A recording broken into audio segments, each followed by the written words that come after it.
Tanong ko lang po naman, mabalik tayo sa ikaw. Nagaya po ng foreign relationship na ito, mga college. So, ano po ba nakikita niyo malaking problema karoon natin na relasyon sa ibang bansa? Huwag tayo umasa. Sir, huwag tayo umasa. Okay. Huwag tayo umasa dahil parang yung love life natin, pag umasa ka na hindi kayo mag-pray, tapos i-pray ka, dahil nakakita ng mas pogi, mas maganda. Iba yun. Diba? Huwag tayo umasa. Mag-ready tayo. Hindi po natin kasi pwedeng basahin yung nasa isip. Hindi lang ito China. Ito, mabuti ko nagtanong kayo. Lagi tayong pro-China, anti-China, pro-US, anti-US, pro-BBM, anti-BBM, pro-PRRD, anti-PRRD. Hindi ko narinig masyado yung pro-Pilipino. Independent. Pro-Pilipino tayo. Huwag tayo umasa. Baka, alam mo na, ginagamit lang tayo. May ilusyon. Kasi bakit? Mas kailangan nila tayo kaysa sa yung pangangailangan natin sa kanila. Itong paniniwala ko, no? Tayo may hawak ng traffic light. Lahat ng barko, aeroplano, dumadaan sa teritoryo natin, hindi natin sinisingil. Ang advantage natin, yung geography natin, tayo may hawak ng traffic light. Pag dumaan ka sa teritoryo namin, bayad ka. ID na at saka tollgate. Sir, yan ba ang reason kung bakit naging independent kayo? Ako po, ito yung paniniwala ko. Ayun po, kung katanggap-tanggap yan sa gobyerno, sa mga kababayan natin, pagkatiwalaan niyo ako. Pero kung hindi, hanap tayo na mas magaling. Marami naman mas magaling dyan, mga bata lalo na. Hindi pwede yun, nandiyan na kayo. Pero ayoko naman ako. Kaya naman ako magsabi, napakagaling ko hindi.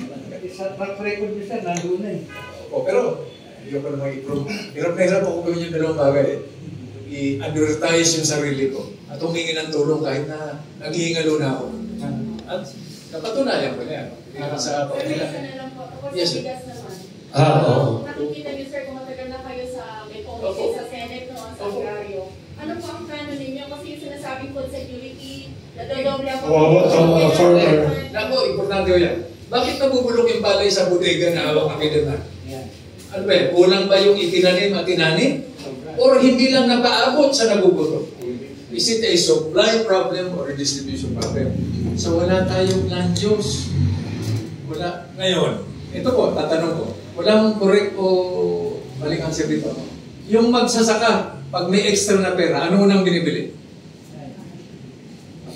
Yung cellphone. Hindi. Cellphone, pindutin mo, alam mo yung halaga nung tinanim mong pakwan o palay sa market. So, gagastos ka na sobra. gasto na, tatagayin ka ng middleman na may-ari ng bodega. So, yung pag may cellphone ka, technology, pag pindot mo, alam mo na yung halaga ng pakwan mo, ng palay, ng sibuyas, sa palengke. So, importante. So, yung farm to market, totoo na, hindi yung farm to bodega, to middleman, to market. So, agriculture, is it a supply problem or distribution problem? Ngayon, ito pa, talagang nakakatawa, interesting. Tayo ang nagturo sa karatig bansa pagtanim ng dekalidad na bigas. Iri, Los Baños. I love Vietnam. Hindi na, inaamin ba natin na hindi natin papakain yung mga kabayan natin, na hindi tayo nag-smuggle o nag-import? Anong klaseng bansa tayo? Gihawak tayo sa leg. Nung tinuruan natin. Pero ayusin muna natin yung bakuran natin. Supply? O kung supply, bakit nabubulok yung palay sa bodega? Pero ako minsan, you can, I'm willing to entertain. Dahil sa akin po, importante kayo. Kayo ang connect ng mga kandidato sa botante. At ang solusyon dito, educate the voters. Na hindi ito madadaan sa forma.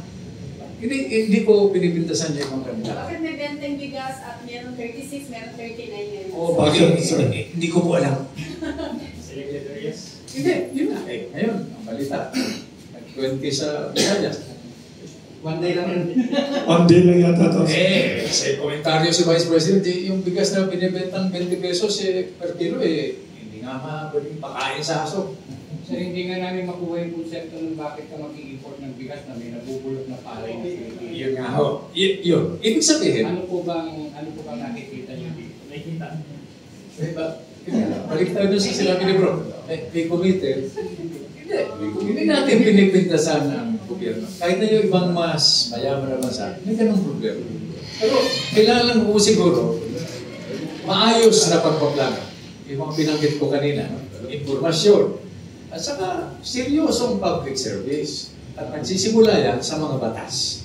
Kaya ako naman, at ako gustong bumalik sa Senado kung pagkakatiwalaan muli ako, no? Unfinished business. Ang dami kong naiwan na trabaho. Bala kong tapusin. Pero baka balik ko hindi. May mga bata na mas magaling natatapos nung iniwan ko trabaho. Tuturuan ko lang sila. Dahil panay ang ikot ko, kausap ko, batang mayor, batang congressman, batang gobernador. Maniwala po kayo, ang gagaling. Iba mag-isip. Akala nila, wala silang kakampi. So sabi ko, mag-usap-usap kayo.